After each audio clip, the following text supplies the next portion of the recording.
Здравейте!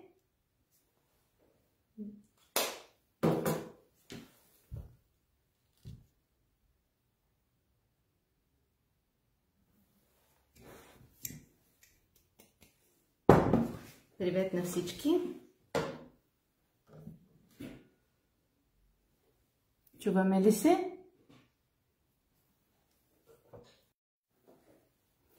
Ето ви! Привет на всички! Добър ден!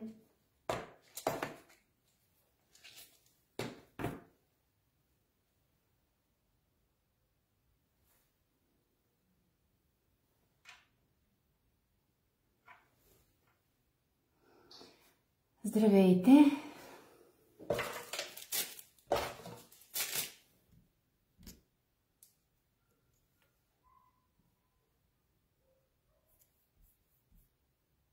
Привет, привет!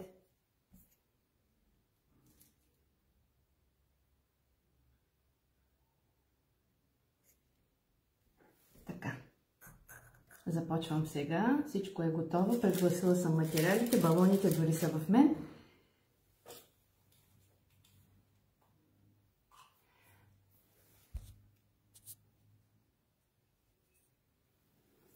Ого, здравейте на всички! Така, ще правим ли балони с вас днес? Честно казано, не очаквах, че ще има такъв голям интерес, при условие, че това може би е четвърта или пета демонстрация, която правя. Разбира се, не само в български групи и на български. Благодаря, добре съм. Работя усилено.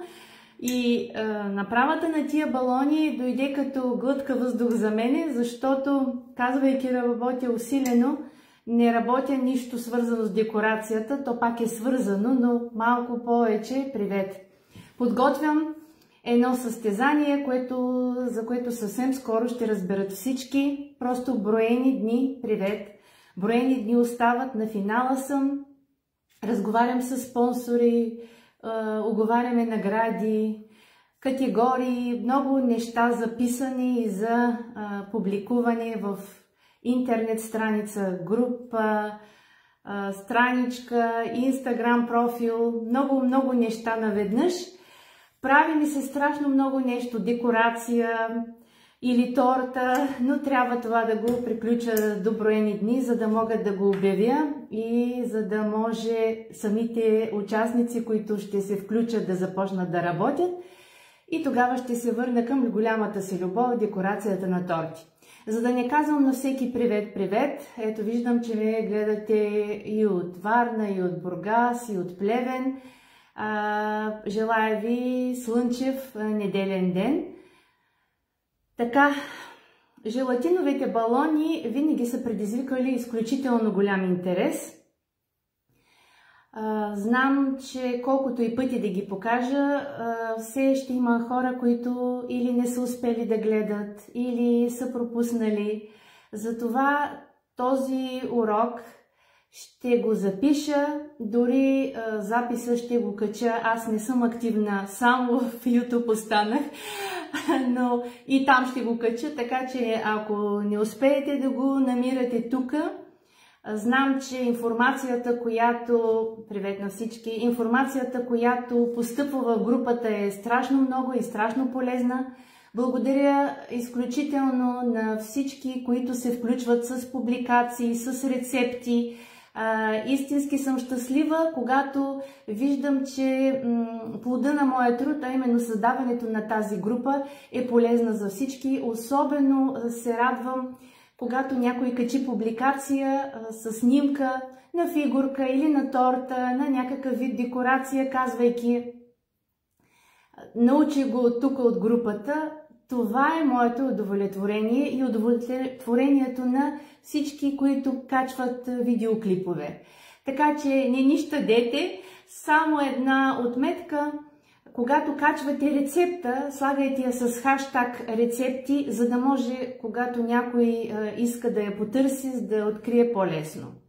Видеоуроците също са с хаштаг видеоуроци.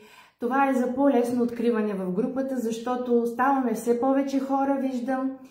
Все повече материал се споделя, което е прекрасно. Но в един момент, когато вие самите искате, знаете, че е качено в групата, но не може да го откриете, именно хаштага идва на помощ. Другия вариант е, както съм писала един-два пъти в публикациите, харесвайки си някой видеоклип или някоя рецепта, самите вие да си я споделите на стената във Facebook, своя собствен профил. Така, влизайки в профила си, веднага ще може да я откриете. В противен случай в групата на ден излизат стотици публикации. Така, желатиновите балончета са много весела декорация, предпочитана предимно за детски торти, но не само за тях, нека да не се ограничаваме само в тази сфера. Те са атрактивни, защото действително добавени към декорацията на тортата я правят така по-интересна от стандартните. Нека да отворя една скоба и да кажа, вярно е, че те могат да се консумират, защото са направени само от желатин, вода и сладкарска боя, но повярвайте ми, нямат вкус. Може да ви се стори смешно, но все едно едете пластмаса.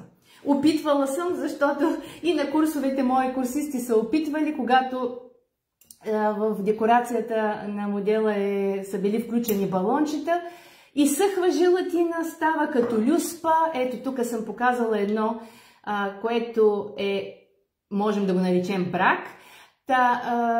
Отчупвали сме си парчета, все едно ядете пластмаса без вкус. Някой мисля днеска беше писал или вчера, може ли да добавим някакъв вкус, някаква есенция? Може, но кой ще седне и ще дъвче това при условие, че има торта, нали така?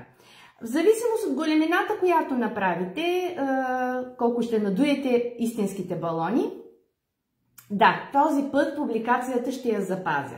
Ще я запазя с хаштаг демонстрация на живо или другия начин да я търсите, аз ще сложа хаштаг и желатинови балони, може би така ще се ориентирате по-лесно. Кои са продуктите? Аз вчера в публикацията, в която обявих кой ден и в кой час ще бъде това живо включване, бях сложила снимка с необходимите материали и продукти. Както споменах, необходим ни е желатин на прах. Знам, че ще попитате първото нещо, което може ли желатин да бъде на листа.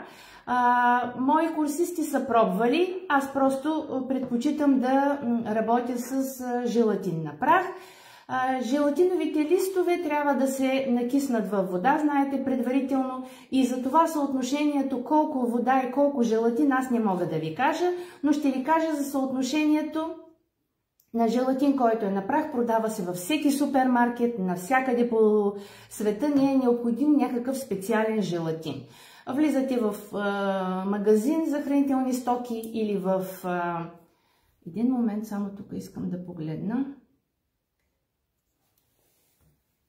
за да контролирам как е. Влизате в храните... Първото нещо, което може ли желатин да бъде на лист?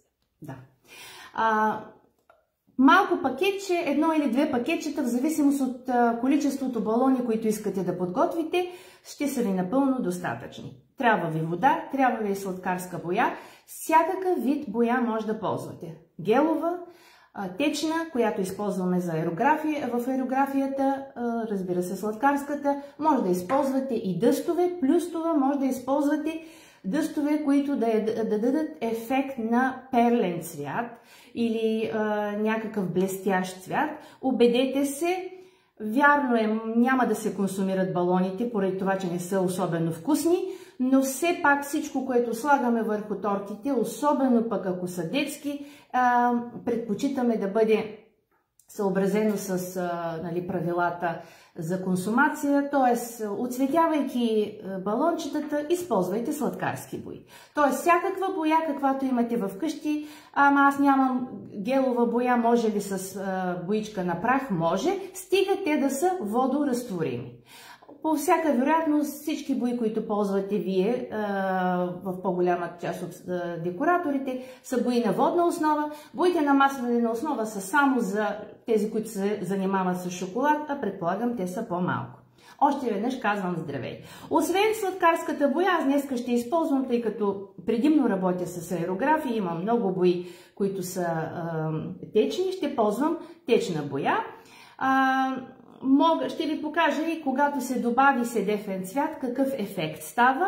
Вчера направих една предварителна подготовка, за да ви покажа днес как се изваждат балончетата, защото балончето не става за 1 или за 2 часа, изисква се технологично време то да изсъхне. И по тази причина, за да ви покажа всичките етапи, от направата до изсъхването и изваждането на самите балончета, аз съм подготвила предварително някои неща. Много ще се радвам, ако вие вкъщи, сега ако има хора с мене да работи, ще е чудесно. Техните балончета ще са готови утре. Ако вие работите с мен, ще чакам първо да ми покажете балоните. Отбележете ме, тъгнете ме, за да мога аз да видя публикацията, защото много публикации влизат в групата. Когато ги използвате на тортите си, също ще съм благодарна, ако отбележите моето име, защото аз самата, виждайки, когато човек е използвал нещо, което аз съм показала, го споделям в историята си в Инстаграм и в Фейсбук, защото хората се радват, когато техният труд се показва. Прекрасно, благодаря, много благодаря. Така, боичките нагласихме. Трябват също клечки за зъби, тиксо и някаква паничка. Какви панички използваме, за да сложим желатина, за да го накиснем и после да го разтворим, разтопим? Аз използвам ето такива. Не са стъклени, пластмасови са, някаква такава пластмаса. Издържливи са в микровълновата. Убедете се това да е подходящо, за да не сложите някоя пластмасова купичка, която да се разтопи. Не можахте да си купите балончета. Нищо, когато купите. Сега ще обясня. О, чудесно! Йонка ще работи с мене. Това е най-добрият вариант. Виждате, даже тук съм си направила една композиция от балони. Аз имам много балони. Защо? Защото казах ви, че балончетата изискват технологично време, за да станат готови. Идва торта, примерно поръчка детска торта, искате да сложите балончето, запрятате ръкави, заедно с тортата правите и балончетата, но те не могат да станат толкова бързо. Изисква време те да изсъхнат, да ги извадите и да ги сложите на тортата.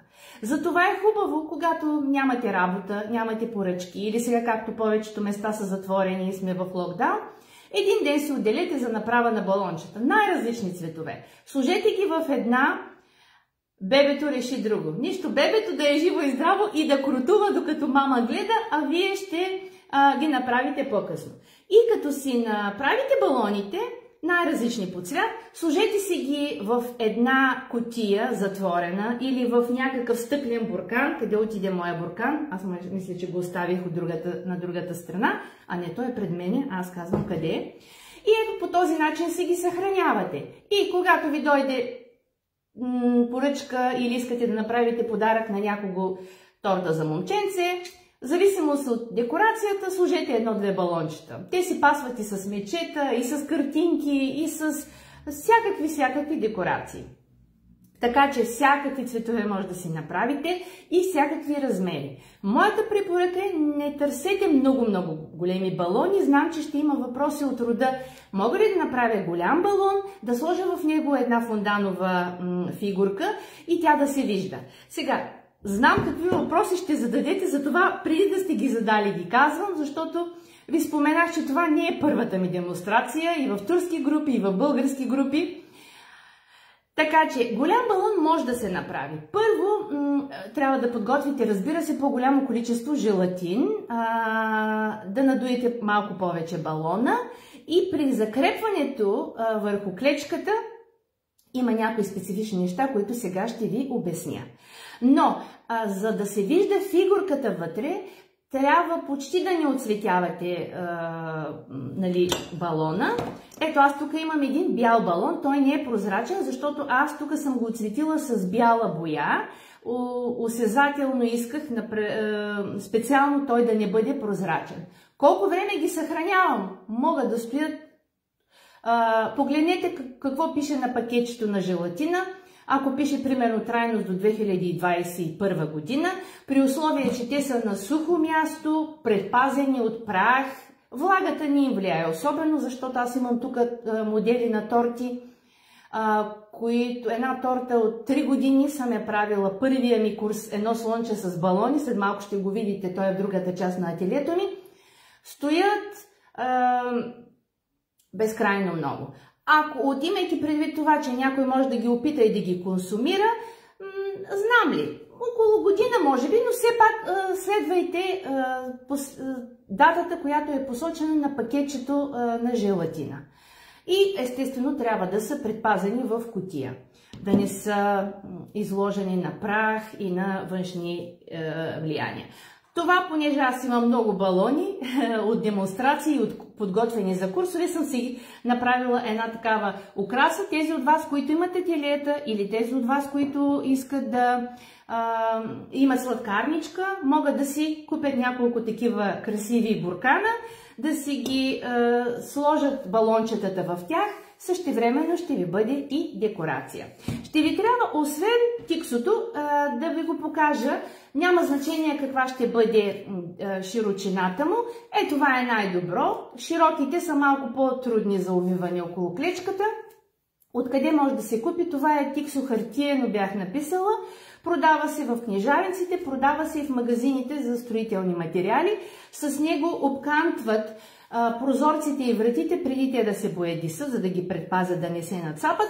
То няма да има пряк достъп до желатиновия балон, така че не се притеснявайте, че това не е продукт предназначен за хранене. С него закрепваме истинския балон. Така, клечки за зъби. Аз използвам клечки за зъби за балоните. Ето ги тук моите заготовки по този начин. След малко ще ви ги покажа как се изваждат. Може ли с шишчета от бамковите? Може, но просто те са много дълги и няма смисъл да използвате, при условие, че много по-лесно и бързо става с клечки. И по-евтино. И едно стиропорено парче, подложка. Може да бъде от фибран, който ви показах миналия път, че използваме облечен с картон за подложка на торта. Може да бъде от стиропорен, от някакъв стиропор. Ако сте си купили някакъв уред, знаете, винаги те идват с някакви стиропори около тях. Това ми е една подложка, която много съм използвал, затова е така набодена. Когато правя много голямо количество балони, аз никога не сядам да правя по... Питат ме за униформата. Униформата, тази специално ми е турско производство, но декорацията е от мене. Иначе идва ето такава розова. Благодаря. Така че стиропорното парче е само за да закрепим и да оставим балоните да изсъхнат върху него. Така че формата му, размера, цвета няма значение. Мисля, че това са всичките материали, които ще са ни необходими. Сега, благодаря. Сега ще подготвим желатина. Аз погледнах, че съм оставила лъжичката. Само да видя, тук има ли лъжичка. Ще прескоча да я взема. Или може с вас заедно да отидем в другата част, защото така или иначе там ще разтопим желатина. Желатина първо го слагаме в една купичка. Съотношението ви казвам основното, а вие може да го удвоите, утроите, учетворите, в зависимост от това какво количество желатинова смес искате и колко балона искате да направите. Имайте предвид, че ако правите повечко балони, съотношението една супена лъжица желатин към 2 супени лъжици вода ще ви излезе може би за 3-4 балона и то средна големина. Ако правите по-големи балони, просто едва ще покриете 2 от тях. Така че желатин е евтин, купете си по-голямо количество и направете сместа. Аз сега ще направя количество като за съотношение за 2 пропорции, т.е. пишете една супена лъжица желатин, като грамаж, честно да ви кажа, не съм го теглила, няма и смисъл, защото тук няма да е фатално, ако не спазим грамовете. Ако е малко по-препълнила желатиновата лъжичка, сместа ви ще стане по-гъста, винаги можем да я разредим. Ако пък стане малко по-рядка сместа, ще изчакаме малко да се твърди. Знаете, желатина 8-10 грама. Да, излишно лично не съм мерила грамаж, защото това не е сладкиш. На нас ни трябва една смес. Нека да взема аз все пак лъжицата. Много се извинявам, че не я подготвих. Всъщност аз те са ми тук. Ще ви трябва микровълнова, а който няма микровълнова, тук съм нагласила една купичка, сложена върху един електрически чайник, кетъл, защото и на него можем да подготвим желатина. Супер! Габриела ми помага с грамажите. Тогава Габриела я притегли колко грама, но в грамажи е една супена лъжица. Между впрочем има разлика между супена лъжица и супена лъжица. Някои са по-дълбоки, други са по-плитки, като в случая тази моята. Използваме вода, ще ни трябва. Водата не е необходимо да бъде топла или някаква специална. Готова вода от чешмата ви е напълно достатъчна. Сега, казах ви, че може да използваме и боя на прах. Така наречените дъстове, особено перлени дъстове. Аз вчера, за да направя проба, сложих леко само перлен цвят. Ето такава боичка, сега ще ви я покажа. Това е розово, пепел от рози, перлен цвят. Ето нещо, не знам дали ще се види. Чудесно! Ако слагаме боя на прах за оцветяване или за блясък, за някакъв ефект, тогава, понеже тя е суха консистенцията, тогава предпочитете да я сложите в желатина, докато още, преди да сте прибавили още вода в него. Защо? Защото веднъж сложили вода и разтворили желатина, по-късно, добавяйки боичка на прах, тя става на гранулки и трябва по-дълго да я смесвате. Значи, казахме една супена лъжица желатин. Ето. Аз в случая ще ползвам две, за да направя малко по-голяма смес. И водичка. Колко вода ни е необходима? Казахме 1:2. Може 1:2, 1:2,5. Т.е. 2 супени лъжици вода. Може и малко повече. Нека тук да си отсипя малко вода. Една. Аз понеже сложих 2 супени лъжици желатин, ще сложа 4 супени лъжички водичка. Сега знаете, че желатина, някои желатини са по-специални, те са малко по-силни, така че няма да повтарям. Когато свърши видеото, ще го изгледате отново.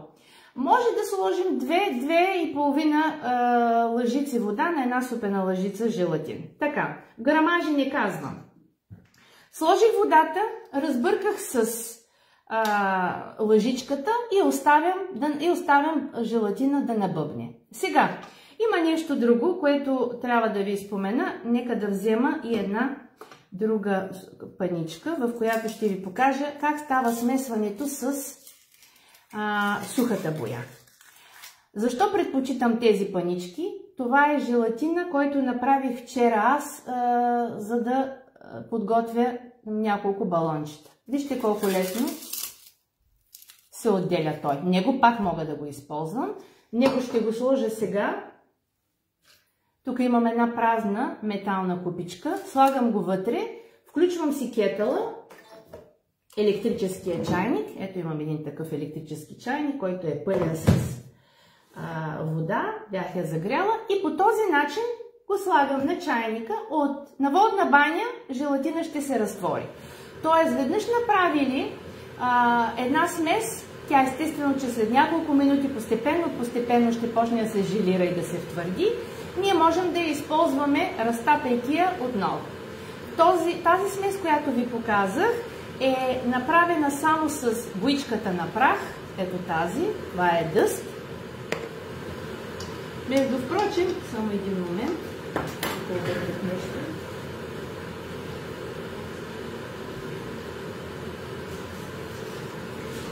Водата, която сложите, трябва да е студена.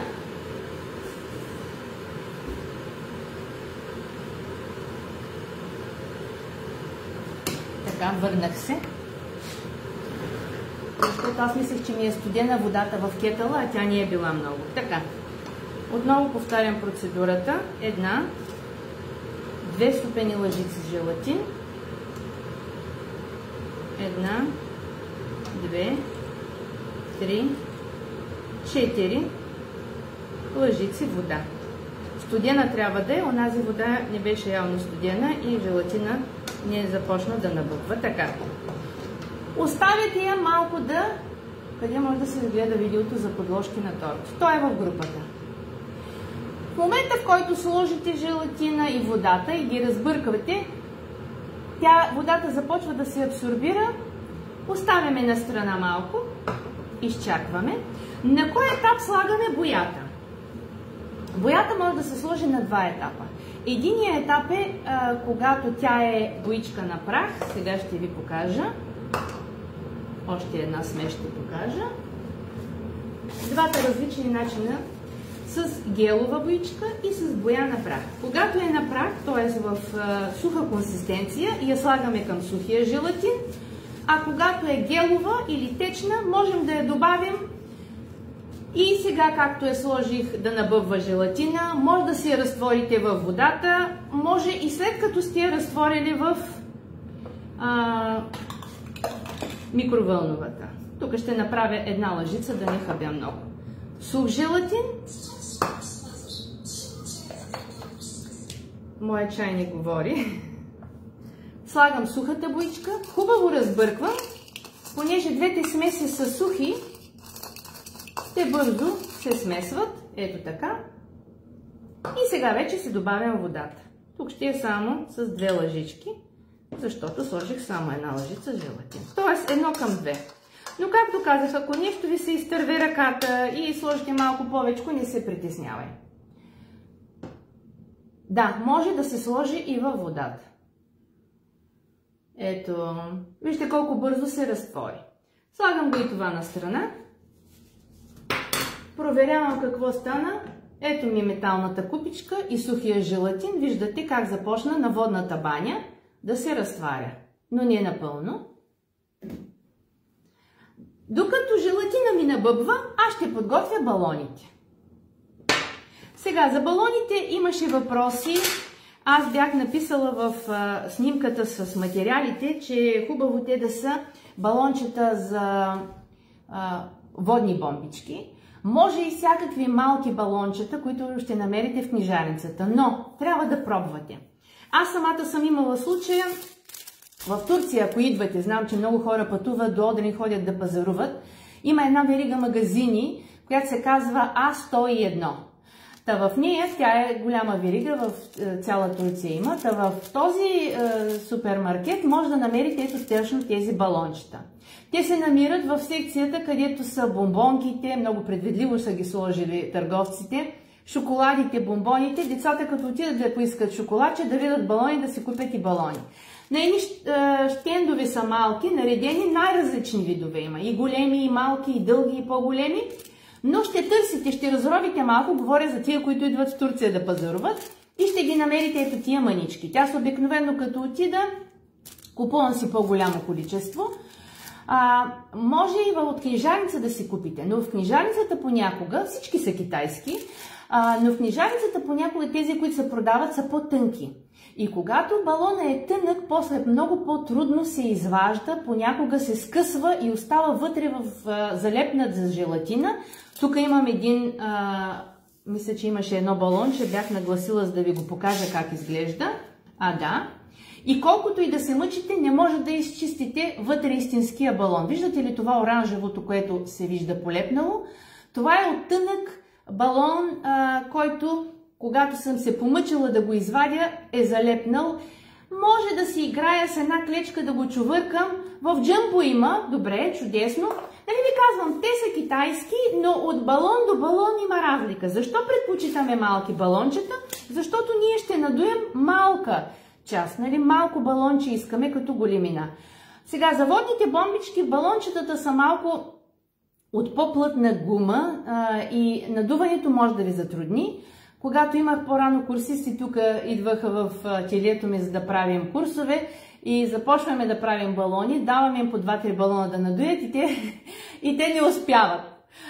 Дръпвате малко балона така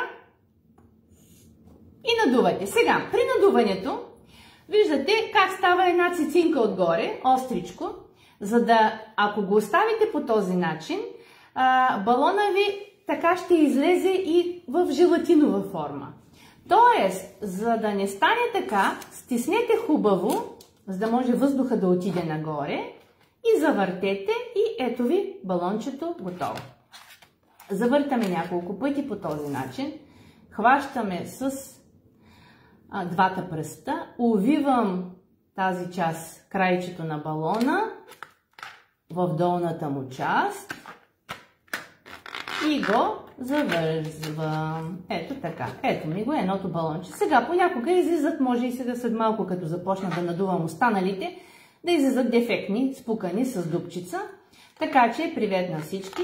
Така че не се притеснявайте, ще хвърлите. Винаги имайте предвид, че ако искате 10 балона да направите, няма да надувате 10, ще надувате 15 балона, защото един ще излезе спукан, трети ще излезе при изваждането, може да се скъса или да се счупи. Така че винаги мислете с резерва и, както ви казах, направете си повече. Така, разбрахме се, предполагам, за балоните. Ако имате въпроси, междувременно пишете.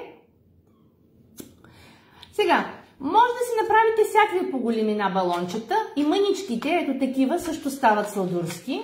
Важното е в горната част тази цицинка, която излиза, ето как увивам, 1, 2, 3 пъти и после промушвам и завръзвам. Сега ще ви покажа как не трябва да завръзвате балона. Тук този има май някакъв дефект, да го махна.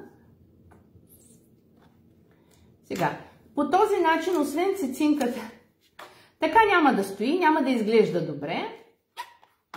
Ако го оставите балона, примерно, недобре стегнат въздуха вътре, завръзвайки с бръшето, ако имате бръш, да. Аз така давах на курсистите бръш. Ето, виждате, това не е добре надут балон. Освен ако не търсите такава форма, предлагам ви това да не го използвате. Може ли да го оправите, вместо да го хвърлите? Да. Просто стиснете въздуха. Ето го получите.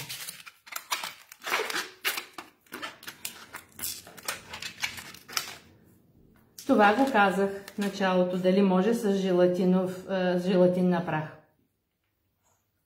Който се е включил по-късно, ще изгледа отново видеото, там ще намери въпросите. На задавани въпроси няма да отговарям многократно, защото хората, които гледат от началото,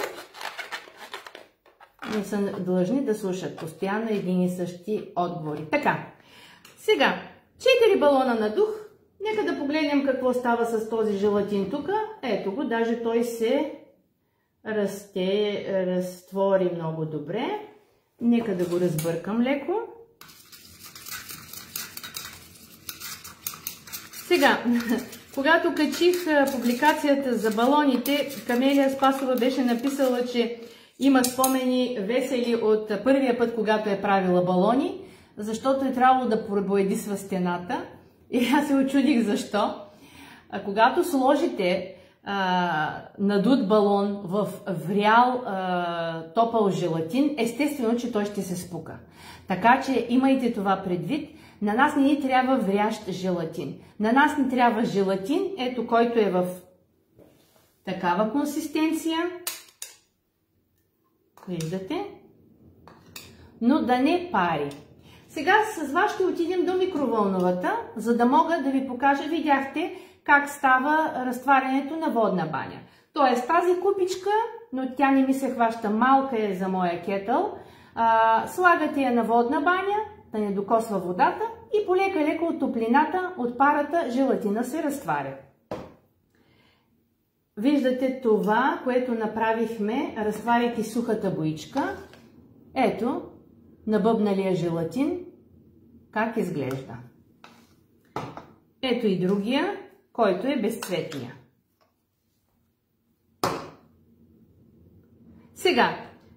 Тези два желатина ще ги сложим в микровълновата или пък на водна баня и ще ги разтворим, като този на него ще му добавим боичка течна, за да видите как стават двата варианта.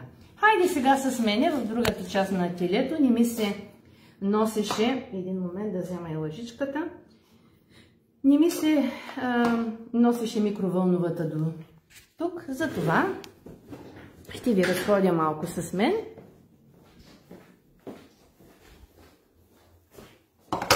Тази част на ателието много малко хора са ми я виждали.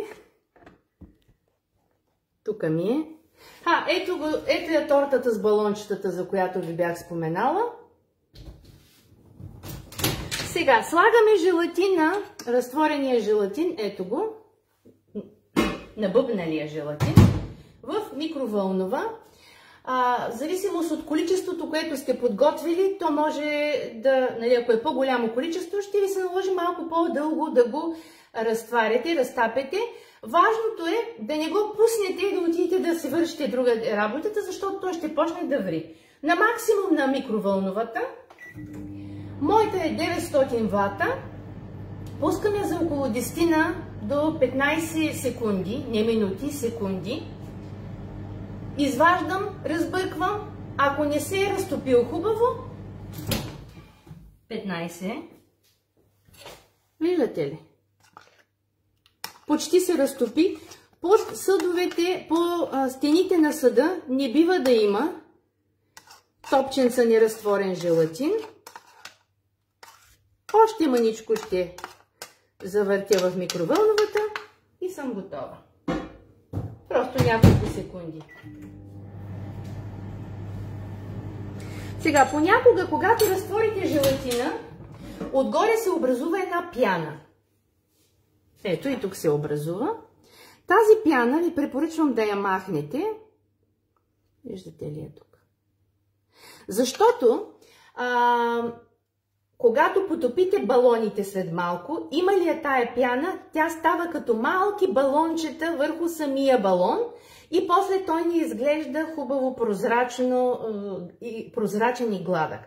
Тоест, може и така да си го оставите по ваше желание си, но нека да разтворя и този. Видяхте консистенцията каква е. Тук е само една лъжичка.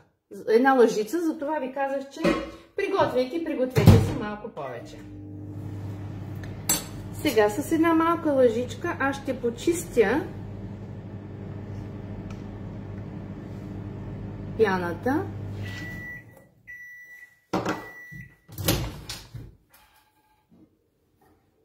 Почти е готово. Когато използваме такива седефени бои, при тях пяната толкова не е. Тази консистенция може да получим. Да, може. Получава се и на водна баня. Ето виждате. Сега в момента е рядък, но не пари, не е във връзка с получената пяна. Може да разтворите да я прецедите. Може да го прецедите, ама много по-бързо ще ви стане и няма да се разправите да цапате и цетка. С лъжичката е така да оберете. Ето. При условие, че се получи. Някои желатини не правят. Моя прави. Така. Така, сега. Без да разсипя някой от двете панички. Тук имам един поднос. Ще взема двете купички и телефона и ще отидем пак в другата част.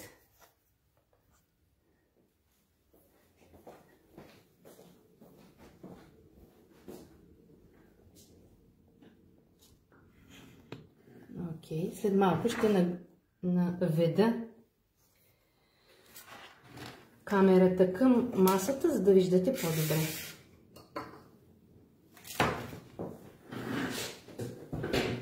Балоните ги видяхте, ето.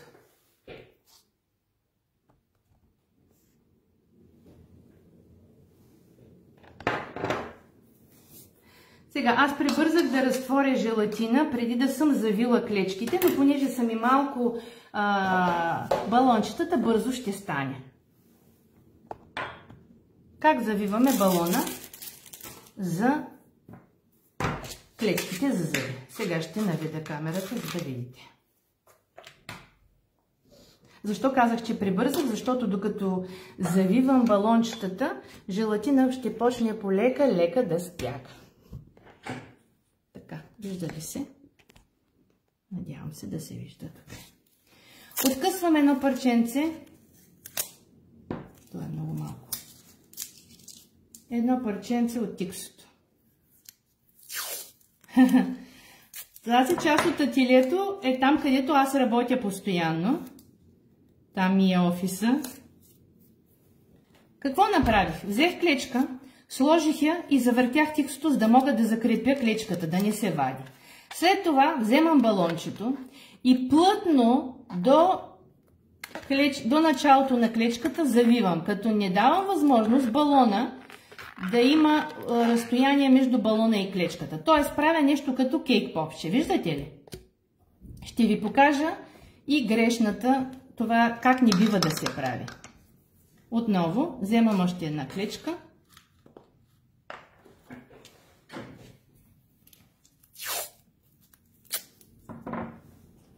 Даже да наведа ето така.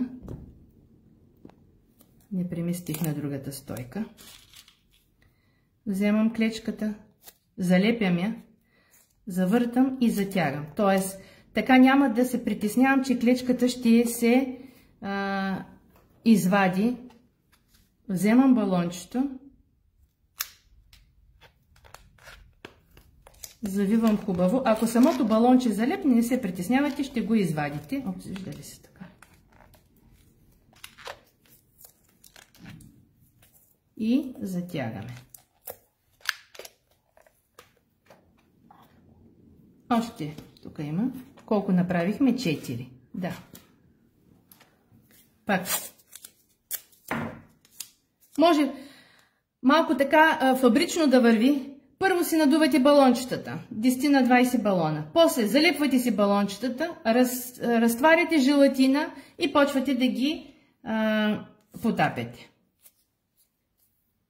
Как не бива да се прави? Показвам. Чакайте, че това е.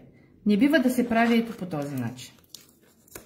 Да има луфт между тези две части. Защо?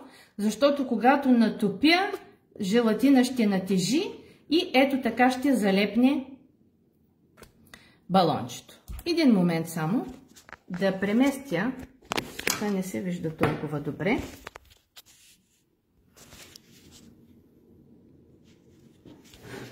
Искам камерата да я сложа ето по този начин, за да виждате по-добре.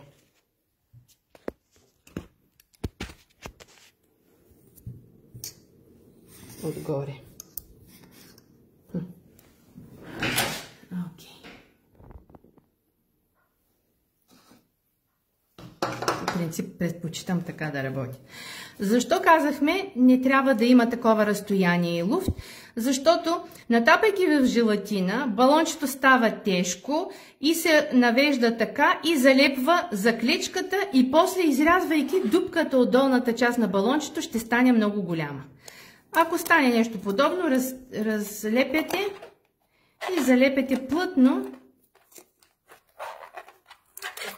балона по този начин. Ето. И последното балонче, тук има някаква, пак показвам и отгоре, за да ви стане ясно, с една клечка. Вземам клечката, увивам, залепвам, после залепвам и балончето около нея. Колкото по-голям е вие балона, толкова повече ще натежи той. И понеже може да не сте видели правилно на завързването на балона, сега ще надуя един балон и ще ви го покажа. Стягаме.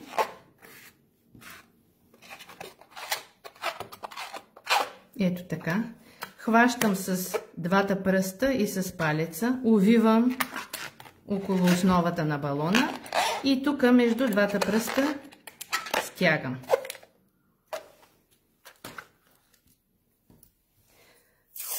Между прочим, това все още е рядко. Консистенцията я виждате.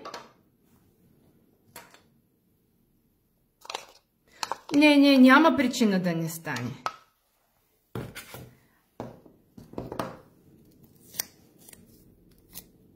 Ако искате голям балон, в който да стане, да се сложи някаква фигурка и евентуално тя да се вижда, желатина ще го направите ето така, просто само желатин. Няма да слагате боя или пък много съвсем лек нюанс на боята. Това стане едно манинко балонче. Така, след като сме готови, нека да махна.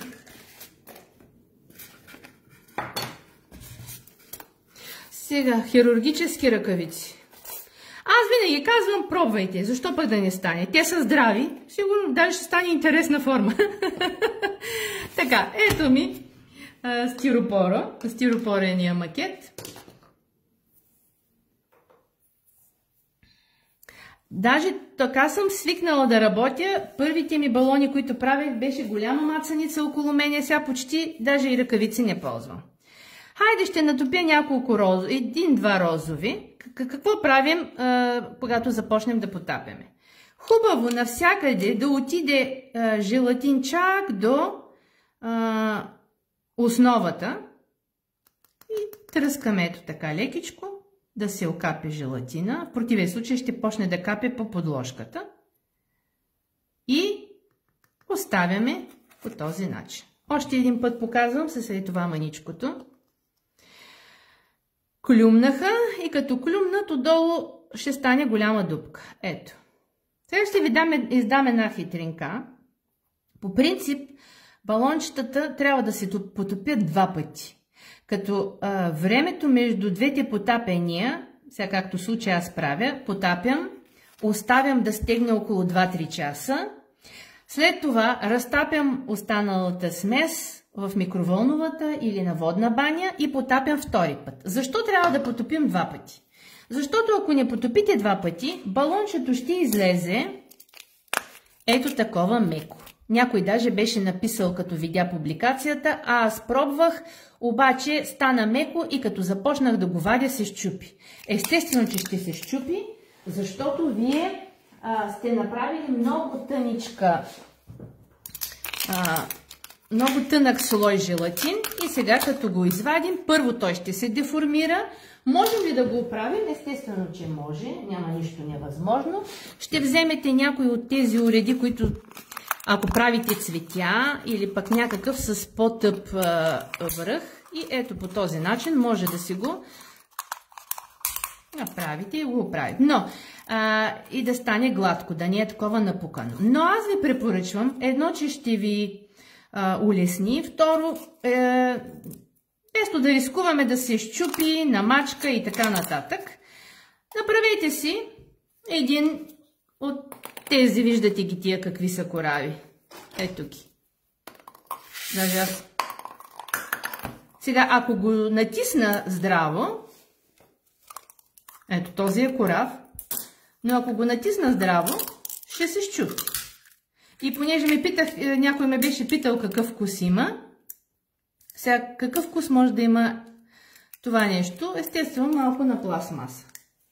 Така че, двете потапения са задължителни. Виждате го, това балонче взе да спада. Явно имало такова било някакво дефектно. Затова аз ще натопя едно друго.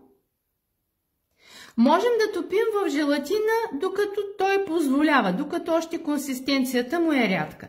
Започне ли да желира, няма смисъл, леко го притоплете. Сега, казах ви, че трябва да мине известно време между първото и второто потапяне, нали така? Защо трябва да мине известно време? Първо, този желатин да позасъхне малко, не е казано изцяло да изсъхва. Ако имате време, изчакайте го повечко.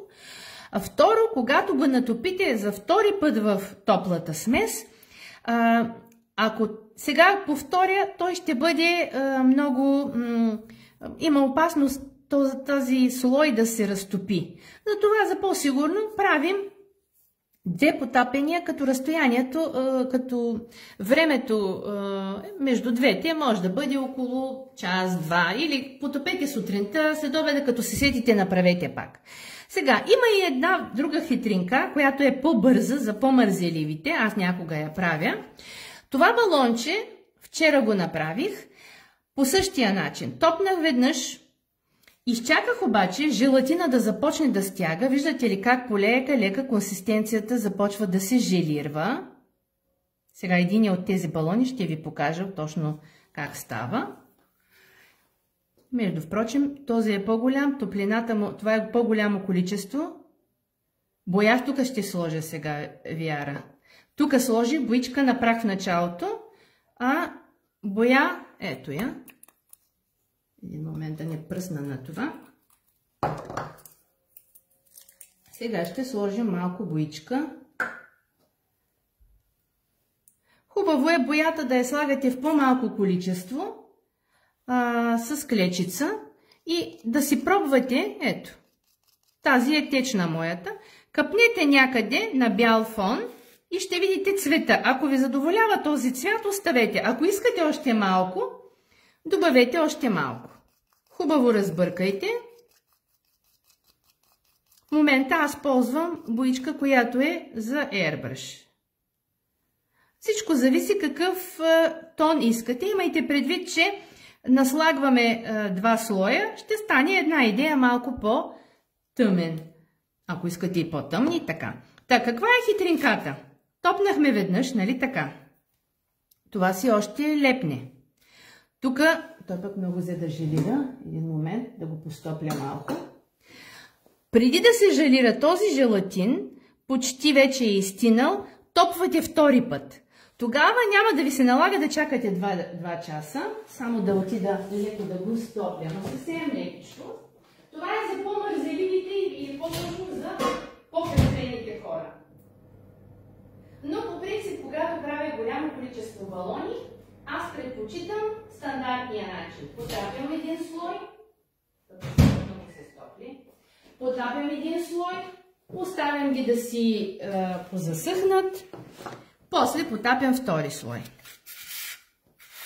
Хайде да потопим и тези. Виждате го, това си още редичко. Защо става, ви казвам, че е замързеливи и по-бързо? Защото веднъж започнал да се стяга желатиновата маса, тя става по-плътна и вие, потапяйки балона за втори път, слоя става по-дебеличък. И как ще разберете дали има нужда от следващо потапяне? Понякога съм правила много рядка смес, понеже уж меря с лъжицата, но може да съм сложила примерно по-малко желатин. След второто потапяне и вече желатина хубаво е изсъхнал, усетя, че балона е... Един момент, ще ми звъни някой, да изключа. Така, усетя ли, че балона е мек? Ето така. Аз, ето в случая, да речем 2 пъти съм потопила, минава един ден, пипам и балона е мек при докосване, тогава разбирам, че има нужда да се потопи още един път. Така че 2 или 3 пъти смятайте. Диди, след като идвате сега, и аз се извинявам, ще изгледате видеото по-късно.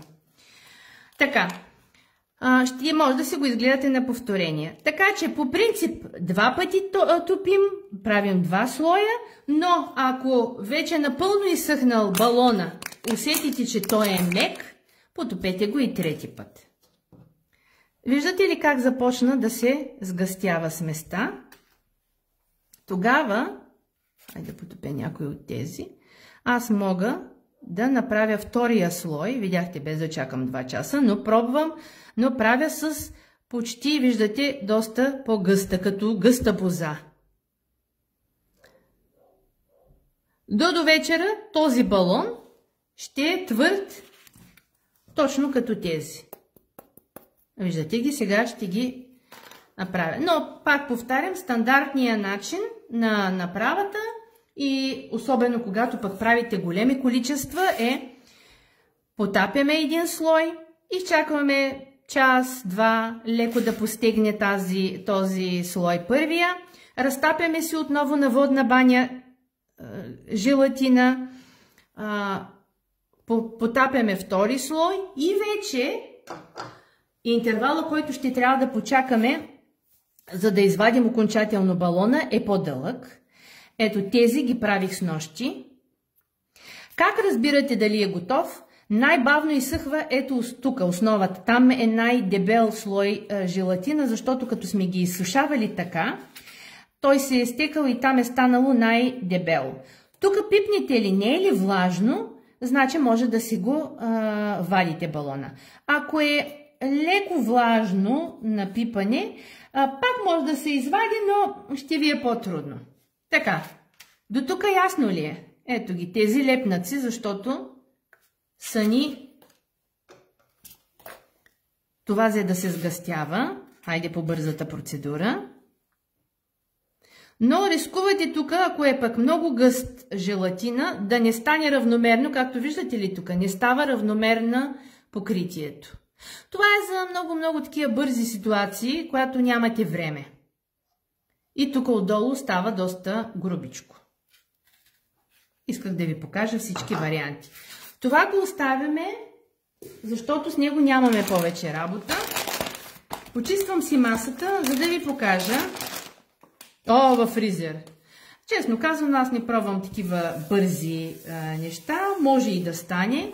Даже ако стане, направете и пишете, за да мога аз на следващата демонстрация на балони, ако някога правя, да кажа на хората, че някой е предложил. В интерес на истината никога, нито аз съм се сещала, нито някой ми беше предложил да слагаме във фризер, но съм пробвала лятото да слагам на слънце, примерно правя балончетата, много балончета, слагам ги на слънце, много бързо съхнат. И то е логично, защото желатина сме го разтворили във вода. Водата колкото по-бързо се изпари, толкова по-бързо се втвърдява и се лои желатин. След второто потапяне, трети път ще се оправили формата. Не. Сега, излиза форма, каквото потопим, това излиза. Тоест, ето го беше смачкания балон. Сега това е смачкано. Аз ако го потопя, имам ли рядък желатин? Ето. Аз ако го потопя в желатина, няма как да се оправи формата. Виждате ли? Желатина си покрива формата, която е отдолу. Така че, освен ако не сте стискали балона, нали, предварително, много силно, то се усеща. То просто е тъничко като лист. Виждате ли го? Сега, как ги вадим балоните? Айде следващата процедура. Това са готовите ни балони, които аз вчера...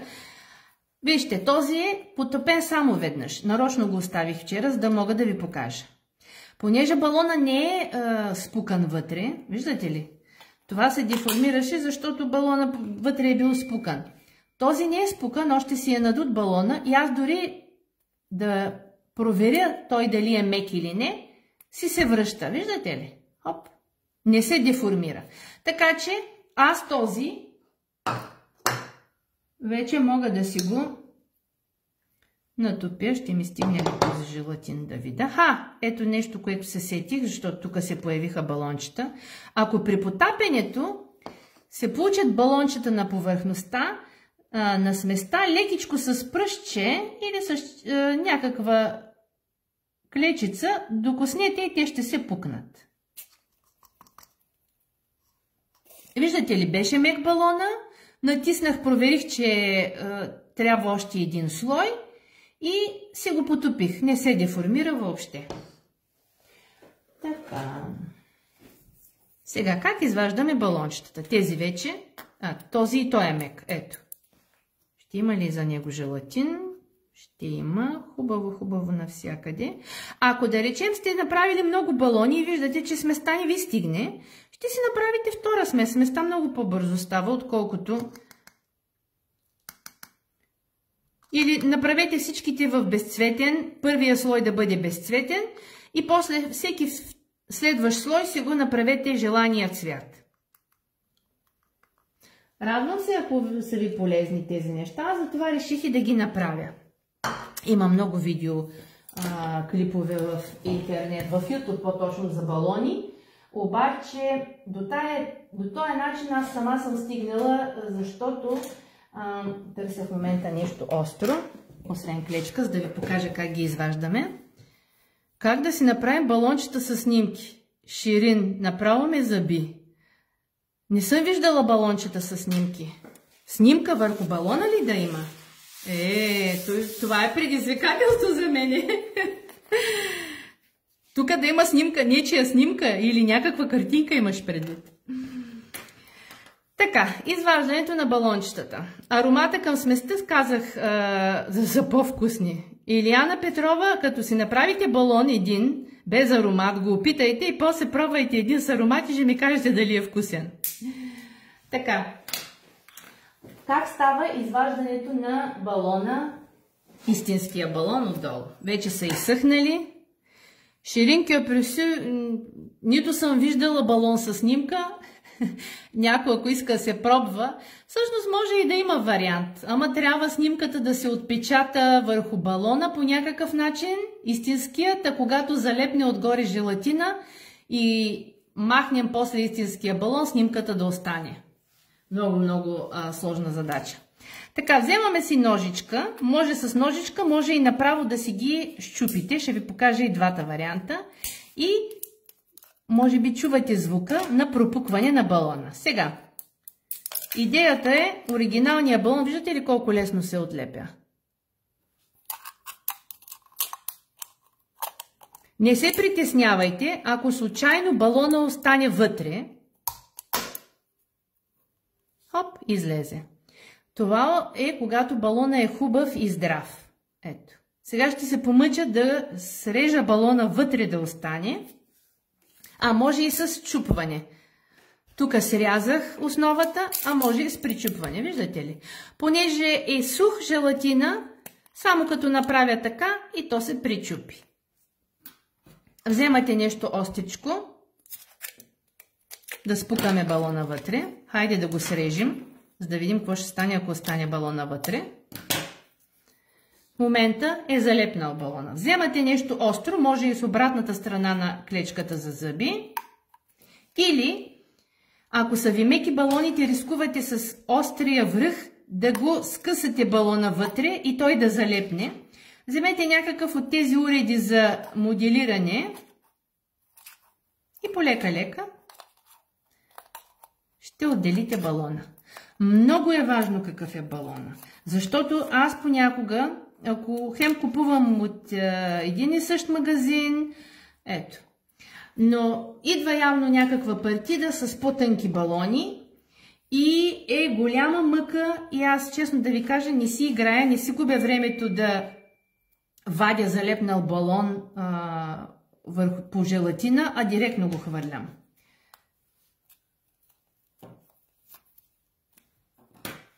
Понякога изваждам и балона цял, но по-лесно е да го спукате. Може и с издърпване, но с издърпване рискувате понякога, ако е по-тънък слоя на бели точки, и балоните са били на бели точки и боята се е отпечатала. Ако изрисувате балона с... Вижте какво. Сега ако почнем да мислим балона, истинския балон, нали, той все пак е обработван с нещо. Затова, макар да използваме желатин, все пак желатина имал допир до някакъв такъв найлонов гумен продукт. И имайки предвид, че и не е вкусен, едва ли някой ще изяде цял балон. Та дори и децата, макар че те са много меракли и всичко да опитат. Но да, десинирани балони избягвайте, поне за да не се виждат тези неща. Ето. Балончетата ни са готови. Сега може, ще извадя тук някои балони. Аз самата съм рисувала върху балон. Имах един модел, едно кученце с едни сърца. И там то държеше в лапичката си балон. Тук съм написала с сладкарска боя на прах, разтворена в спирт, съм написала Love. Виждате ли, че тук балона не е гладък, стои на едни като точици такива. Това е именно от факта, че желатиновата смес не съм изчистила пяната, а е останала с пяна и затова не е такова равно и гладко. Сега ще ви покажа няколко други балона, които имам. Ето го този. Колкото по-наситен цвят сложите, толкова съответно по-плътен или искам да ви покажа един, който е от тези. Този е с златна боичка. Това ми е от модела за коледния. Ето. Златните балони също много красиви стават. Имах един коледен модел с Рудолф и за него правихме златни балони. Тук просто съм сложила златен дъст. Ето, този балон има, освен син цвят, в него съм сложила и от тези боичките, които са блестящите, допълнителен ефект се получава. Тоест, всякакви бои, всякакви ефекти може да постигнете. Този също, виждате ли балона? Даже те се стоят изсъхнали. Тук не е почистен, да, прекрасния Рудолф, точно така. Тук не е почистен пяната и затова изглежда по този начин. Това е, видяхте, не е сложно, много е приятно и още един бонус към урока, защото от тази смес, която ще ви остане евентуално, нека да прибера тези балони предишните. Никой не ме пита как се прекрепва балона за тортата. Само да взема един ацетатен лист хартия. Знаете, че когато правите нещо с отпечатък от принт на фонданова хартия, отзад има един лист ацетатен лист, който отделяте, нали така? В този ред на мисли, понеже съм от Габрово, този питаме. Елена, очаквам твоите балони, защото ти правиш невероятни снимки и съм сигурна, че ще ги приложиш по много интересен начин на някое твое произведение. Очаквам в интерес на истината всички. Сега ще ви кажа как да ги използвате, как да ги залепите, но преди това, след като сте си направили балоните и нека да разтопя само останалия желатин, и ви останал желатин, няма да го хвърля естествено. Ще си намерите един ацетатен лист, ако сте ползвали фонданова хартия и сте си го запазили, може. Ако не, ще си купите от книжарницата. Ацетатна хартия се продава. Има ги в различни размери. Така. И какво ще направим с нея? Ще вземате разтопения желатин. Това, между впрочем, ми е включено в един от онлайн курсовете. Напълно безплатно ви предоставям информация. Има го, разбира се, това и в интернет. Така, вземате, може с четка, но имайте предвид, че като засъхне желатина по четката, после по-трудно се разтваря. Затова на тънък слой, хубаво, първите уроци да качествен балон. Не, намират се. В Джамбо някой беше казал, аз съм купувала като съм си лятото, когато съм правила курсове, мисля, че съм пробвала на Джамбо балоните стават. Другия вариант е, ще купите от различни места балони и ще пробвате по един-два. Не е казано всичките балони да ги надуете и да ги натопите в желатин, за да установите, че съответния балон става или не. Пробвайте, купете от 2-3 места по малко балони, тук ги продават дори и на бройка. И отбележете си от кой магазин сте купили другия един балон или по цветове. И вече, като улучите хубава партида, аз се движа, защото ще ви покажа Какво става? Може би по-голяма част от вас знаят, но някои от вас не знаят какво става с този вид желатин, който разтворих. Този вид желатин, който разтворих вас, ще си направите един брокат, който стои много ефектно върху тортите, особено ако го положите върху цвят фондан, какъвто цвят ви е броката. Това го слагате да се суши. В момента, в който изсъхне, само ще се отдели от ацетатния лист. А за по-бързо може да се го сложите и на радиатора на парното. И излизат такива парчета. Аз имам две папки такива, виждате ги. Като започнете сребърни, розови, сини, жълти, каквито балони съм правила и колкото ми е останало, аз си ги съхранявам по този начин тук. След което, когато решите каква декорация да използвате, какъв цвят и в каква торта, ще си вземете кафемелачка. Не знам вече ползват ли се кафемелачките. И ще пресеете, ще смелите този желатиновия лист, който излезе от ацетатната, който се отдели от ацетатната хартия. И колкото по-фин го искате, толкова по-дълго ще мелите, а за да стане като песъчинки, ще пресеете през сито. Аз имам такива едни контейнерчета, купувала съм ги за подправки са те. Имам всякакви цветове. Ако искате, може да ги обяснявам в момента и ще ви покажа. Ако искате, може да ги съхранявате и по този начин, но при мен поне са много тези листови желатиновите. Спрях да ги съхранявам в такива буркани, или ги меля и по този начин си ги отделям, или ги държа в папката. А за какво се използват? Сега ще ви покажа. Тук имам едно, ще мога да го дигна.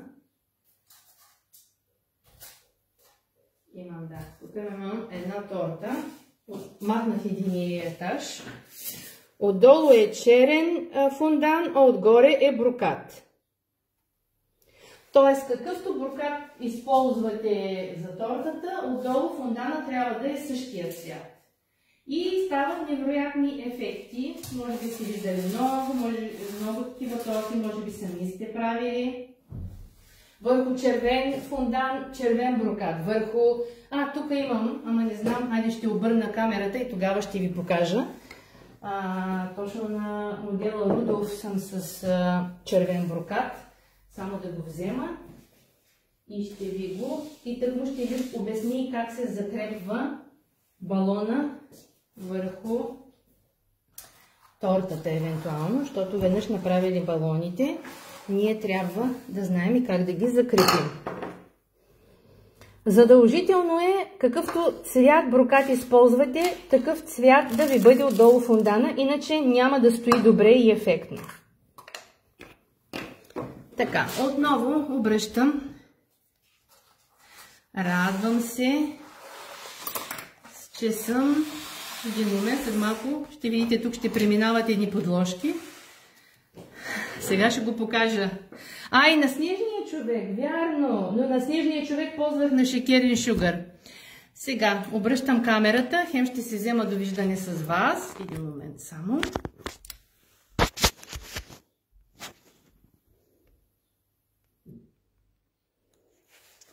Ето ни пак.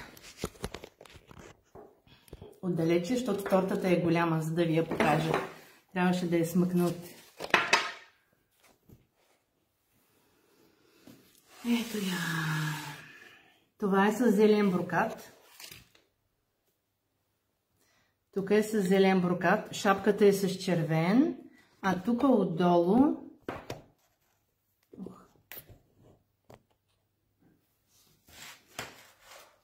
Виждате ли? Това също е червен брокат. Как се нанася? Много лесно, просто навлажнявате фондана и желатина веднага залепва за него. А как се закрепва самите балончета, сега също ще ви кажа. Вземате си фондан, леко как, точно това обяснявам, вземате си фондан, едно парче.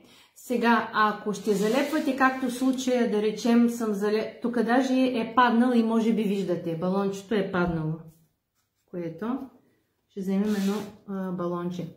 Вземате едно златно балонче, нека да извадя едно, оригиналното се е загубило, но аз имам тук допълнителни. И цвета, който е на основата, или балончето златно, или зелен фондан ще вземете. Не лепим с друг цвят, за да не се вижда. При изрязването е хубаво и при изваждането на балона е хубаво дупчицата да е малка, защото по-късно по-трудно се закрепва. Аз забравих да наглася фондан, за да ви покажа. Аз онзи ден или вчера бях пуснала за тайлозата една публикация. Така че може да си направите тайлозено лепило. Аз, понеже имам готово лепило, ще ползвам него. Така.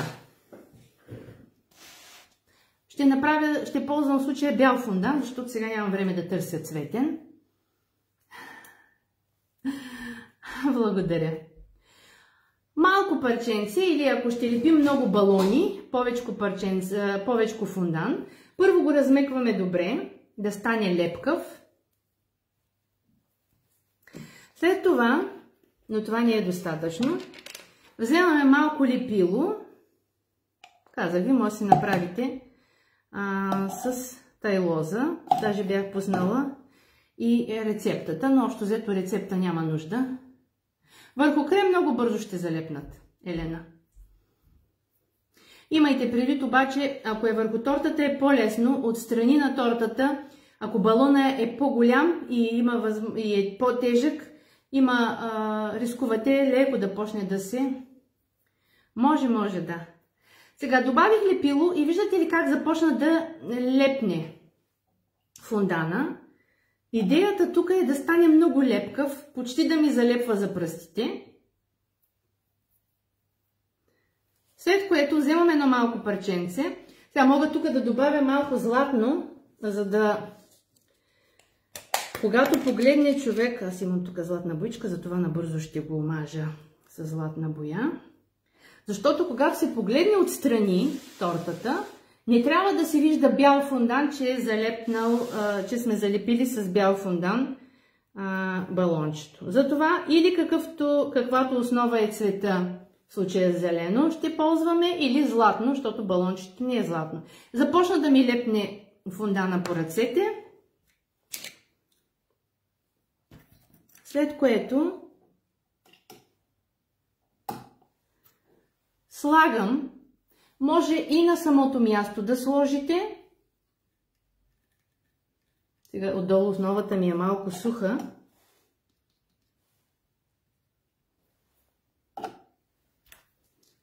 Вземаме и залепваме, ето така.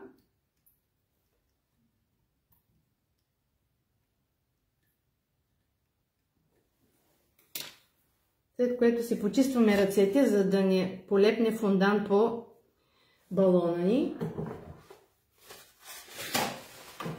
Има и друг вариант, ще ви кажа. И притискаме. Само че не е достатъчно, още малко фондан ще трябва.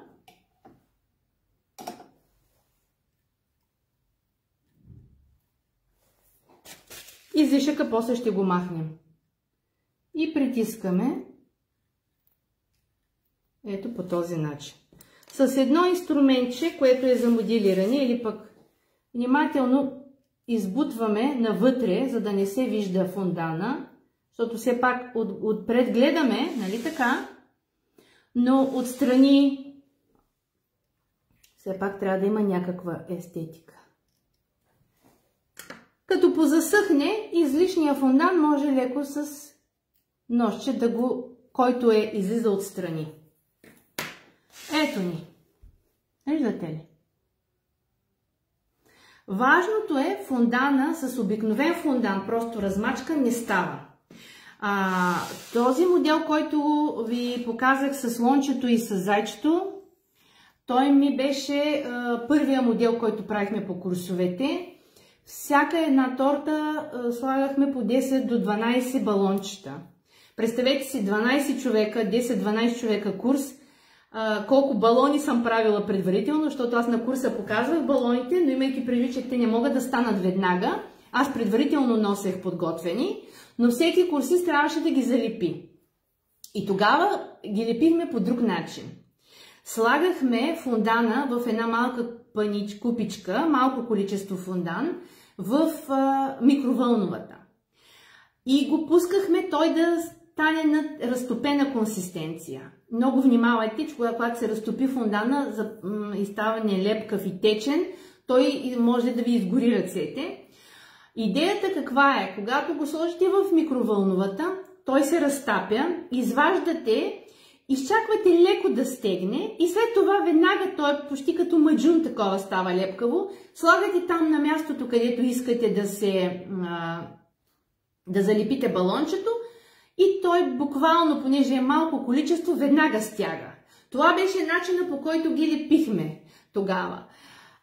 Но по-късно аз направих тая проба с лепило. Идеята каква е? С обикновено лепило не става, с Royal Icing не става, евентуално може с разтопен шоколад, обаче да имате такъв спрей, който замразяващ, но то е много сложно. Най-лесният и достъпен начин е този. Размесвате си фонданче с глюкоза. Няма да стане, защото глюкозата веднага не стяга. Има шанс да почне да се стича.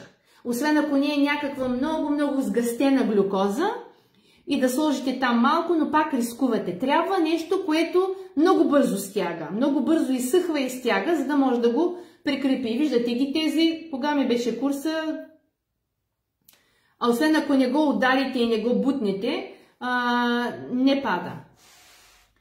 Така, да погледна въпроси. Но винаги казвам, пробвайте, ако стане, стане. Аз ви казвам моя метод. Нали, защото винаги по курсовете или по такива демонстрации, ама с това става ли, с онова не става ли. Може и да стане. Фризера го ползвайте, ама често да ви кажа, ако го сложите на слънце, сега идва и лято, много по-бързо ще ви стегне и съхне желатина, отколкото и няма нужда да бързате. Пригответе си балони предварително. Какъв е смисъл да се бърза? И без това човек се... Как ги залепете един за друг? Пак по същия начин. Пак по същия начин. Но внимавайте там, вече аз тук даже имах и някъде залепени два, един момент. В тази вазичка имам два залепени един за друг.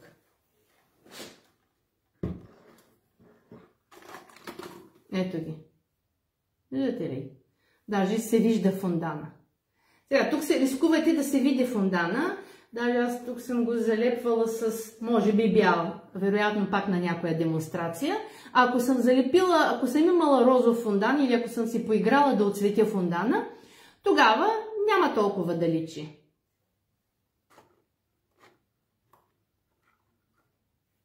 Показах току-що. Нищо няма да се случи, не. Те са като пластмаса. Нищо няма да им се случи. На мен тортите, когато съм ги слагала на истински торти на поръчки, нищо не им става. Не се притеснявайте. Моето сладкарско лепило е Шекер Шугар. Това ми е фирмата спонсор турската.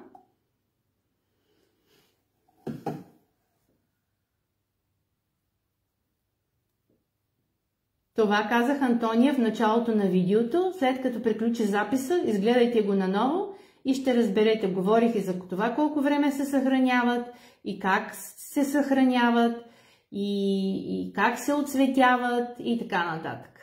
Ето, видяхте тук желатина вече Къде отиде другата купичка? Ми стегна.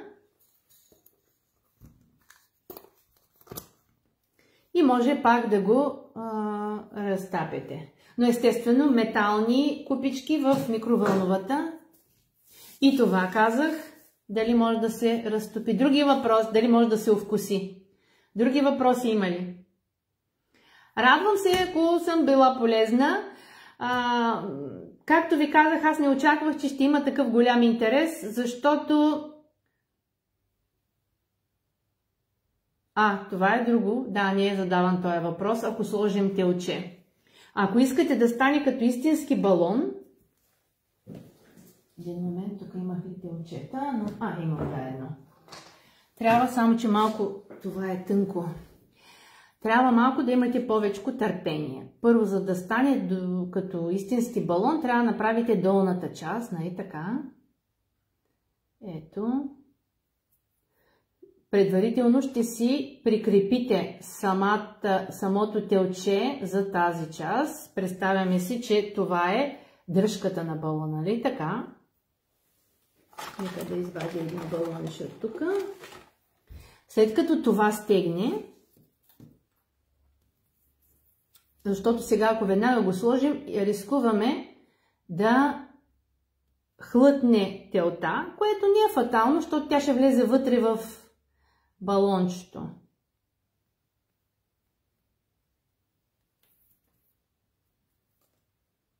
Ето по това. Но пак предупреждавам, трябва да е същия цвят. Нещо подобно. Ето. Сега е меко, даже това е мекия, че е много дълга тази пръчка.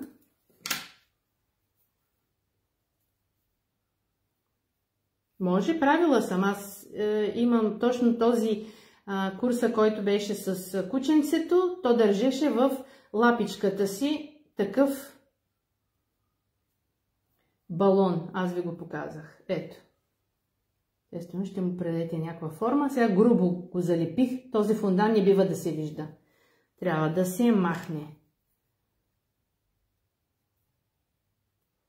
И да е, ако е същия цвят, или евентуално го направете бял, а после го дъснете. Ако случайно пък ви се мушне вътре телчето, не е фатално. Ако е прозрачен балона, леко ще се вижда. А ако не е прозрачен, въобще няма да има проблем. Ето го.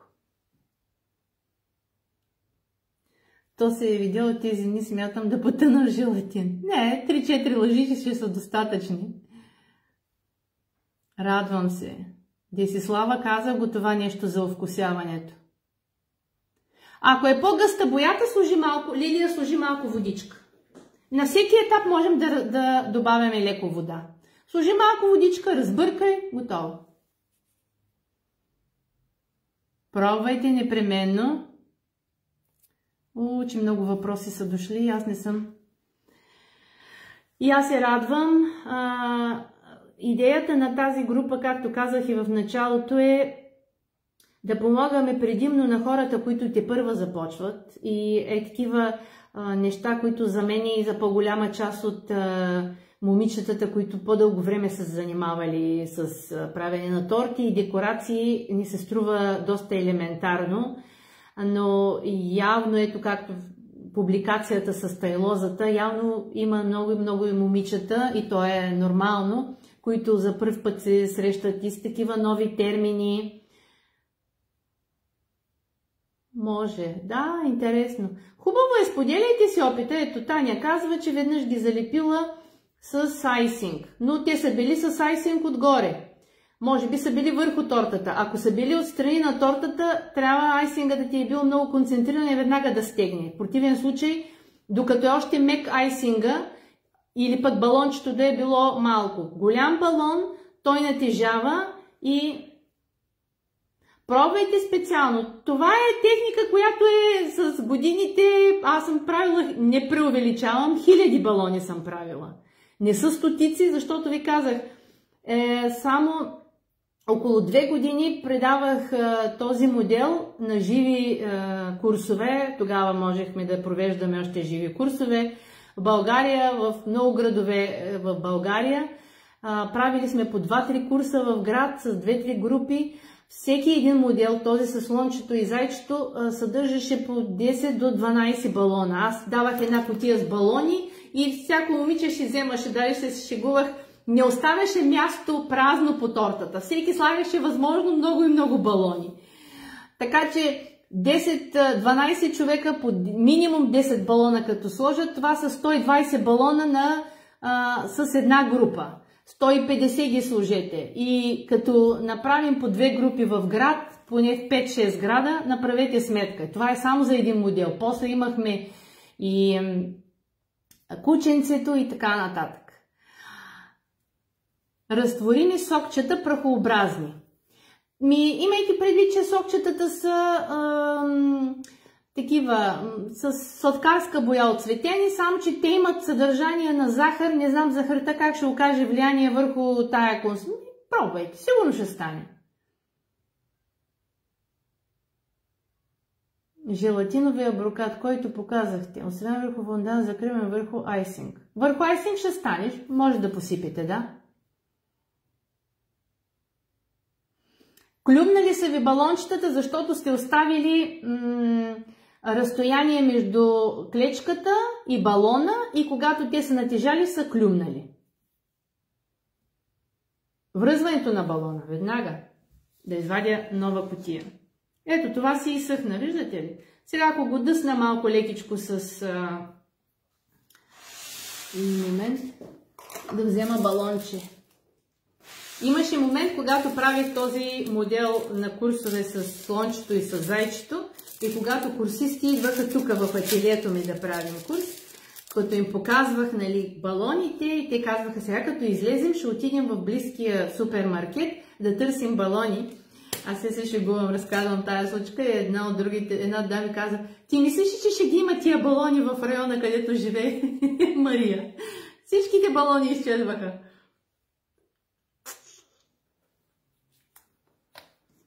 Надълго малко ще стане. Стискам, за да изкарам въздуха нагоре и да няма остро връхче. Завивам. С двата пръста хващам ето така, значи между палеца и двата ми пръста. Увивам сега около основата. Ето така да е. Увито около основата. Така го затягам. И после това крайче промушвам между двата пръста. Упс. Как да го обърна? Ето така. И затягам.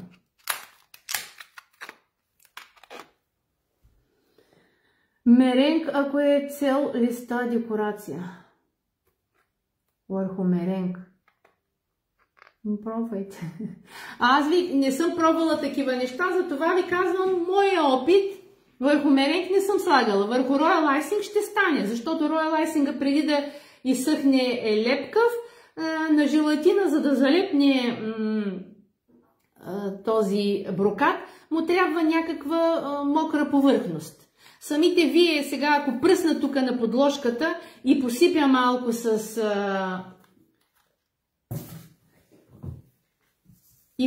намокря малко и посипя брокат, веднага ще залепне и после не мога дори го изчисти. Трябва да напръскам леко повърхността, за да може да се разтвори желатина. Други въпроси има ли? Между впрочем, тук тази подложка, виждате ли я? Може и подложката да си поръсите, ако ви се струва, нали, по-економично, вместо да я покривате с фондан, да си направите по-голямо количество брокат. Но пак имайте предвид, ако отдолу подложката, основата на подложката ви е някакъв по-тъмен цвят, да няма разминаване.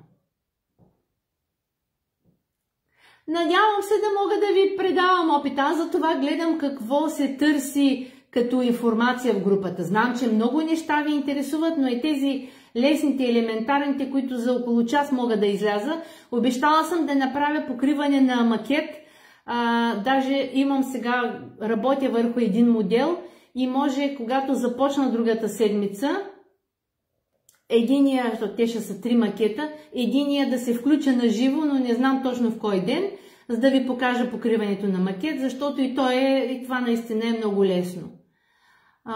И кадрички ще ви покажа как се правят, защото имаше и такъв въпрос.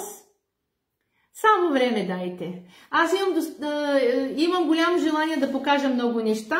В момента съм, нали, на последен етап, преди да обявя състезанието. Между впрочем, има много интересни категории. Виждам много момичета, които качват интересни торти. Ще има категории за всички бисквитки и така, да не ги издавам още. Така че когато всичко е готово и пусна сайта и страниците, ще направя едно включване, за да ви обясня, защото в България не сме правили онлайн състезания, а пък наградите са невероятни, страхотни спонсори имаме, така че участвайте. Рисуваната торта горе-долу ваше ляво е ужасно красива. Тази, която е Густав Климт, целувката, тя е правена, те всички торти мои тук са рисувани. Някои ръчно, други с airbrush. Как се смесват и комбинират боите? Добре, това е лесно. Ели беше пуснала и аз бях пуснала една цветова гама, но по-точно какво ви интересува как се смесват боите? Как се комбинират? Горе ваше ляво, мое ляво. Черно-бялата, аде? Черно-бяла. За тази ли? Не, тя пък е златна. Черно-бяла. Аде, всякакви цветове има. Както и да е. Благодаря, радвам се, че ви харесва.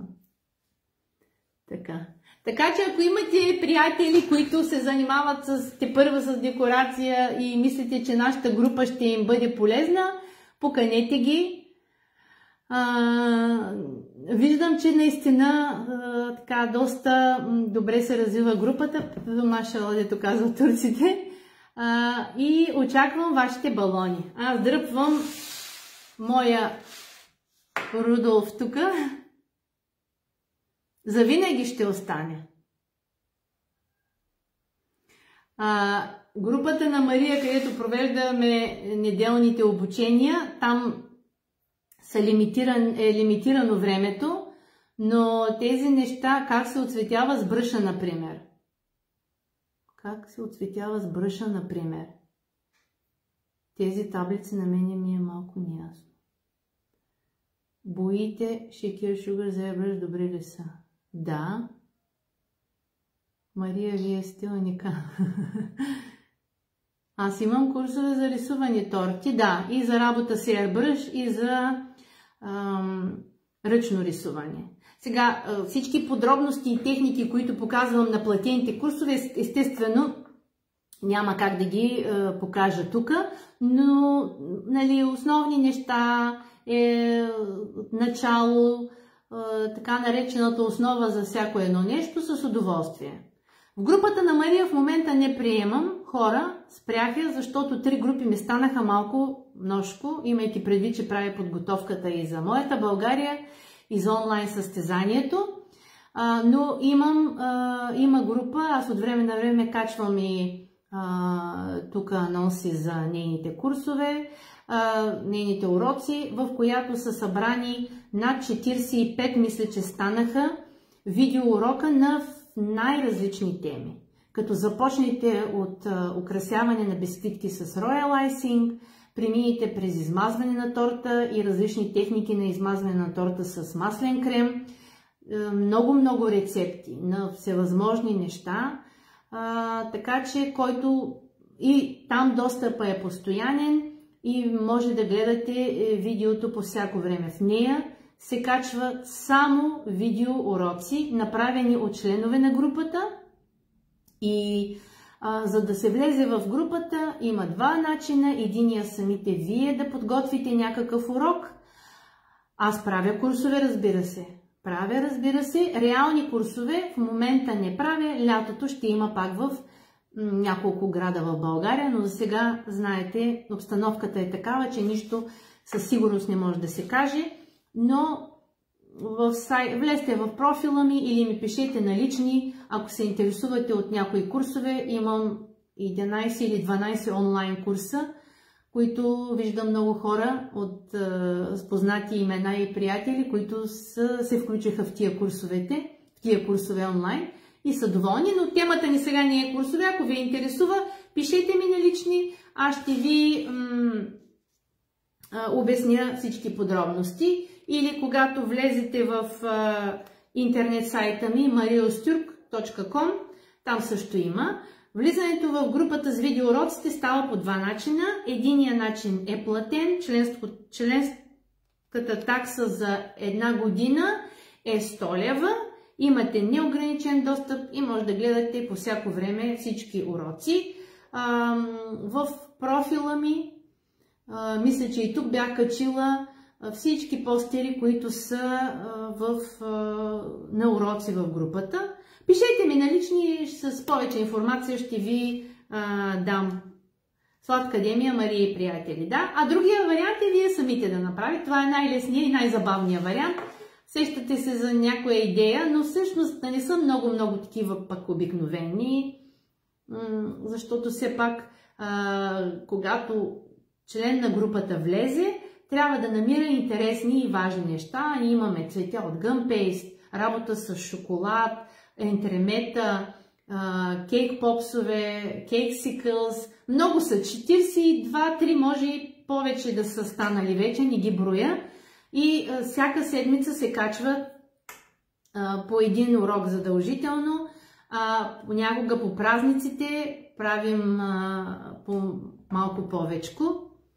Ако залепим като първия път, като потопим и изсъхне, сложим снимка от вафлена хартия и после потопим. Аз ще ви кажа, снимчицата трябва да е много мъничка.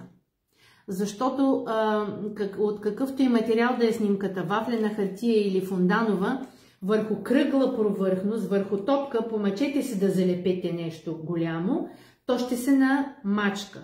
Тоест, ако е нещо малко, сетете се на Великден как лепим ваденки върху яйцата, ако е нещо мъничко, то ще покрие малка площ от балона и може и да стане.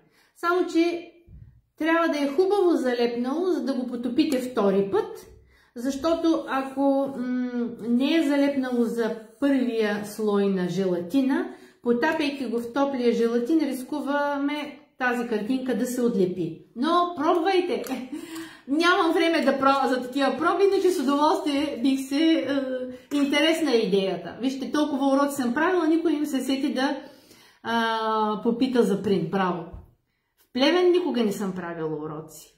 Правила съм уроци в Варна, Бургас, Русе, Пловдив, София и Велико Търново. По-точно Арбанаси. Плевен, ако се събере група, с удоволствие. Петя, аз се интересувам. Вие ли бяхте писали днеска за това как се правят принтове и коя програма може да се използва? Какви листове са за предпочитане да се използват waffle или icing? Някой днеска беше писал точно това нещо. Чакайте, че е много дълъг въпроса. Какви принтове искате? Аз, когато имах принтер за хартия, когато работех поръчки, ние май трябва да направим с вас една рубрика въпроси и отговори, защото освен желатиновите балони, виждам, че имате много други въпроси. Аз принтирах предимно върху фонданова хартия, предполагам айсинг, имате предвид точно нея. Вафлената хартия също става да се принтира, но при нея цветовете излизат малко по-бледи. Зависи много от принтера, от боите, които използвате. А иначе аз си правех, не използвах специална програма, на Word програмата на компютъра си нареждах картинките една до друга.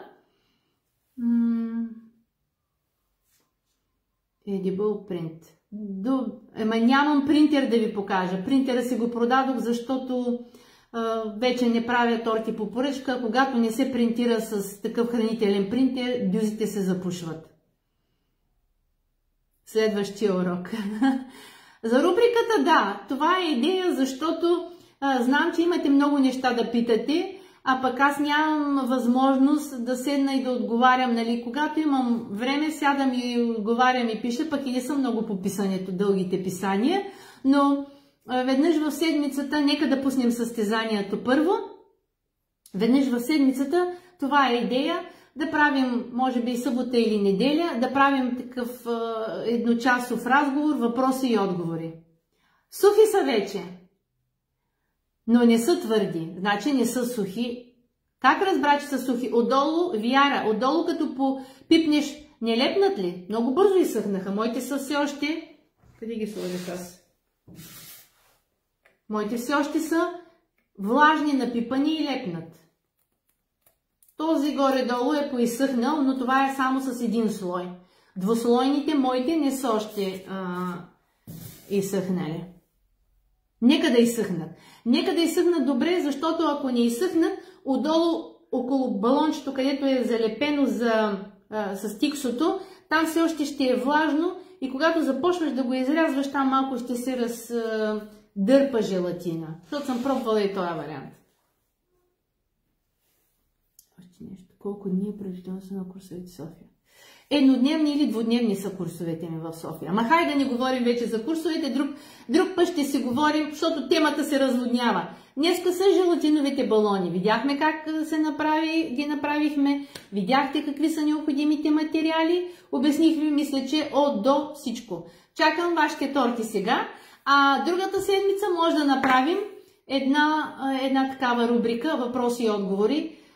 Вие си намислете какви въпроси ще зададете, даже предварително мога да пусна една публикация и там да ги зададете, аз ще си ги разпечатам, за да знам точно какво ви интересува и да мога, включвайки се, да започна. Вече който е на линия и тогава може да задава въпрос. Тогава може да питате и за курсовете, и за другите неща. Лека вечер, радвам се, че съм била полезна, само последните въпроси да погледна, да не пропусна някого. Извинявам се, ако някой въпрос съм пропуснала, просто доста коментари имаше. Така че, Айтен, пробвай идеята с вафлената хартия, залепена картинката. Да, отговорили са. Сладкадемия, Мария и приятели е групата само с видеоуроци. Там не се публикува нищо друго. Тя е като един български YouTube. Влизате и гледате урок след урок. И ценното там е, че момичетата, които са автори на урока, са на линия и винаги може да ги питате. Те самите са в групата. Така, добре, Десислава Делчева, пишете ми, не само тя, който се интересува, нали, от групата и от курсовете, да не обясняваме тук. Приятна неделна вечер на всички пожелавам. Бъдете живи и здрави, публикувайте в групата, не се притеснявайте това, че сте нови. Виждате, има много хора, които доста отзивчиво ви правят корекции. Само така ще се научите. Ако правите торти, не ги публикувате и не искате мнението на другите, които са с малко по-дълъг опит от вас, полека-лека ще се развивате. Докато един-двама човека, или ето както миналия път показах подложки или надписи, виждам много хора започнаха да си обличат и подложките, започнаха и да правят много хубави надписи на торти. Сега очаквам и балони, и брокат. Това е, оставям ви вече.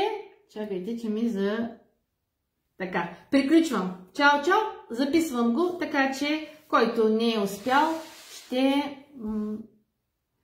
гледа после. Чао!